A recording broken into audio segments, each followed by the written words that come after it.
One of the largest stars ever discovered is WOH G64, a very luminous red supergiant star. WOH G64 is an extragalactic star located in the Large Magellanic Cloud, a satellite galaxy of our Milky Way, in the direction of the constellation Dorado. This star is notable not only for its size, but also for its distance from Earth. The Large Magellanic Cloud is one of the closest galaxies to the Milky Way, providing astronomers with an excellent opportunity to study extragalactic phenomena. The Large Magellanic Cloud, where WOH G64 resides, is a region rich in star formation and astronomical activity. It's a treasure trove for scientists looking to explore the life cycle of stars and the dynamics of satellite galaxies.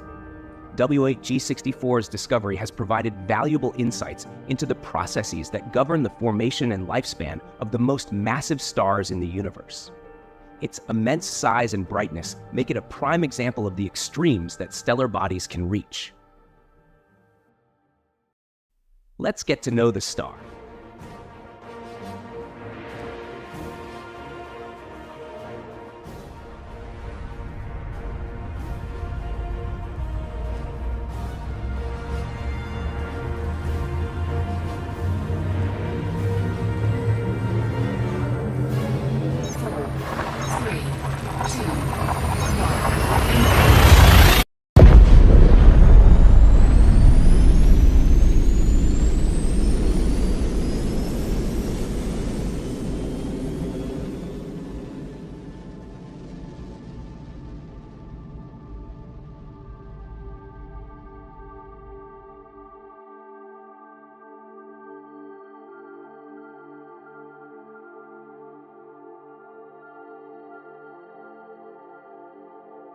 Each bright point we see is a star. In our Milky Way galaxy, there are hundreds of billions of them.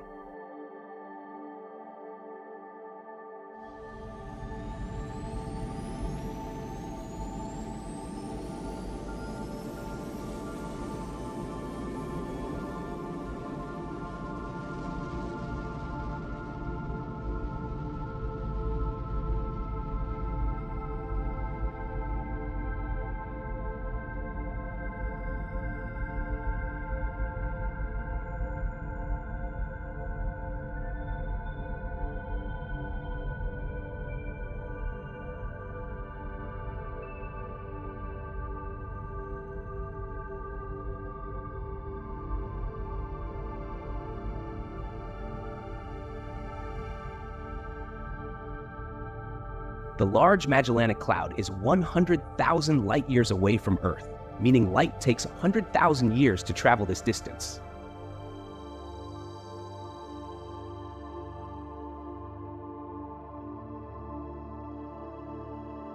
Around the Milky Way, there are about 50 satellite galaxies in orbit. In the universe, there are many more small galaxies than large ones, like the Milky Way. The space between galaxies is not empty, but filled with intergalactic gas, dark matter, and cosmic rays.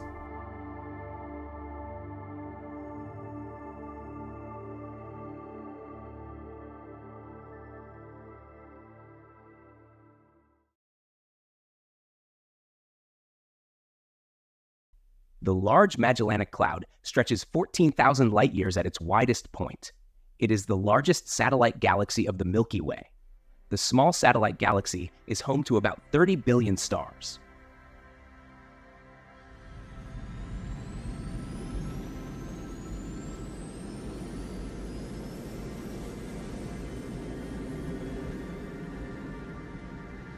The Large Magellanic Cloud is a dwarf galaxy with a complex structure, including a prominent bar of stars and a variety of star clusters and nebulae. The LMC is home to the largest known stellar nursery in our galactic neighborhood. As we approach, we enter a galaxy bustling with star formation. This galaxy, though much smaller than the Milky Way, is rich in young, hot stars and has regions of intense stellar activity. It also hosts numerous nebulae. These stars range from newly formed to very old, offering a unique laboratory for studying stellar evolution. The LMC's relative proximity and visibility make it an ideal target for astronomers to observe and understand different stages of star formation and development.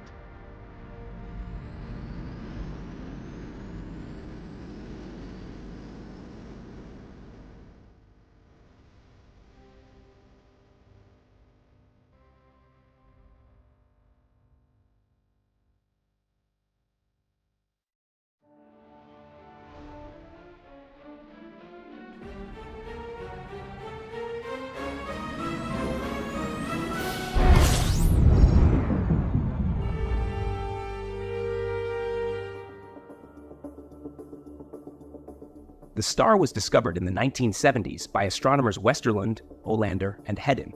The name WOH comes from the names of its three discoverers. WOH G64 is notable for its sheer size and luminosity, making it a fascinating subject for astronomers studying stellar evolution and the life cycle of massive stars.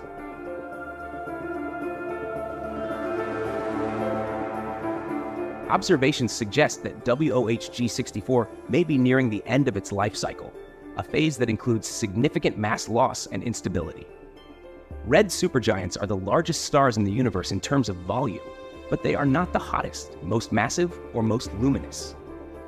These stars represent a late stage in the evolution of massive stars, having exhausted the hydrogen in their cores and expanded dramatically. Red supergiants like WOH G64 often have extended atmospheres with complex dynamic behaviors that provide critical insights into stellar processes. The star is classified as a supergiant based on its spectral luminosity class, temperature, and surface gravity, which determine its size relative to mass. WOH G64 is one of the largest stars discovered and is probably the largest and most luminous star in the Large Magellanic Cloud. The star is literally a supergiant with a diameter of 1.43 billion miles, 1,700 times larger than the Sun. WOH is so large that it would take 5 billion suns to fill its volume.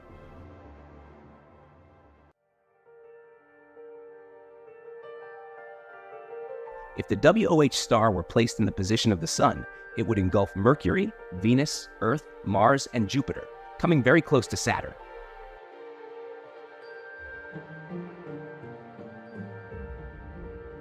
With the fastest spacecraft we have today, a trip around this star would take 14 years. The red supergiant has variations in brightness caused by its pulsating and irregular surface. The star has dark regions called star spots, which are similar to the sunspots on our star.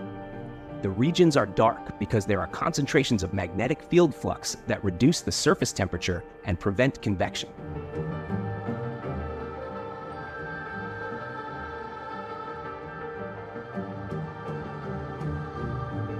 The surface temperature of a star depends on how much energy it emits and determines the color we see. Blue stars are the hottest and brightest, while red stars are the coolest. WOH's strong brightness is related to its large size. Even though it is immensely larger than our Sun, WOH is cooler on the surface and has only 25 times more mass than our star. The supergiant reaches about 4,900 degrees Fahrenheit on its surface, half the temperature of the Sun. In the core, the star reaches millions of degrees.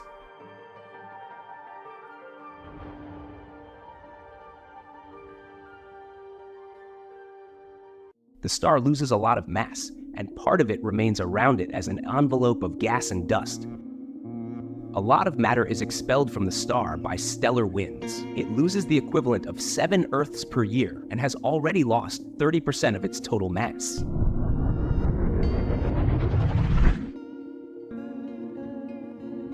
The star's luminosity is 300,000 to 600,000 times stronger than the Sun's. Regular variations occur every 800 days. WOH is so large that it completes a rotation on its axis every 12 Earth years. In comparison, the Sun rotates on its axis every 27 days. Recent studies using advanced telescopes have revealed more about WOH G64's extended circumstellar envelope, which contains complex molecular structures and dust. This environment provides crucial information about the late stages of stellar evolution and the materials that contribute to the interstellar medium. The study of WOH G64 helps astronomers understand how massive stars lose mass and evolve before ending their lives in supernova explosions. The detailed observations of WOH G64's atmosphere and surrounding matter offer a glimpse into the future of our own Sun, which will become a red giant in about 5 billion years.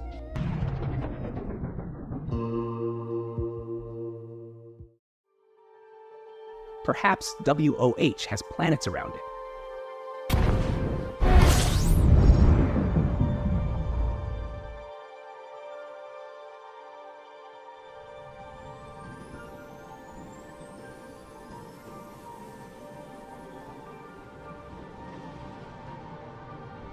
The view of the Milky Way would be stunning for possible extragalactic inhabitants.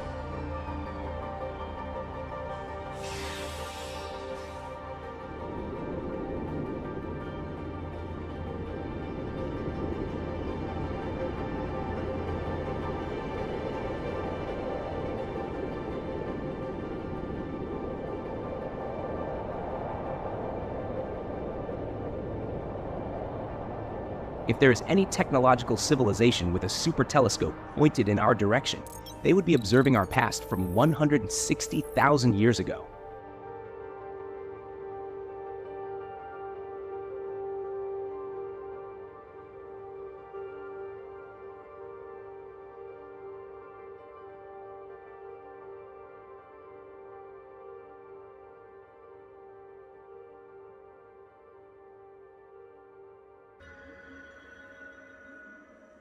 One 160,000 years ago, humans exactly like us today were already walking the Earth.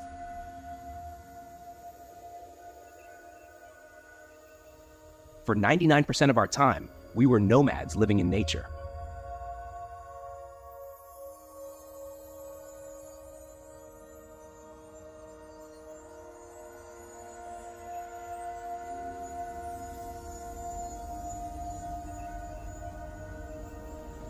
The light from our present will still take 160,000 years to reach WOH.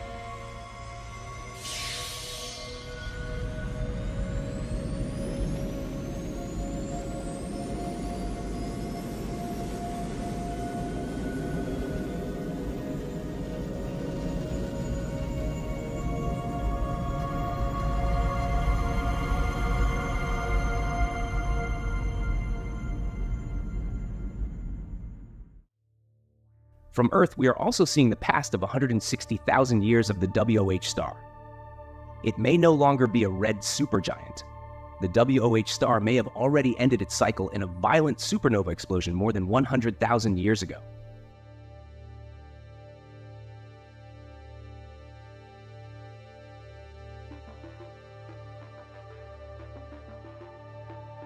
Currently, WOH may be a dense neutron star with only 12 miles in diameter, roughly the size of a city.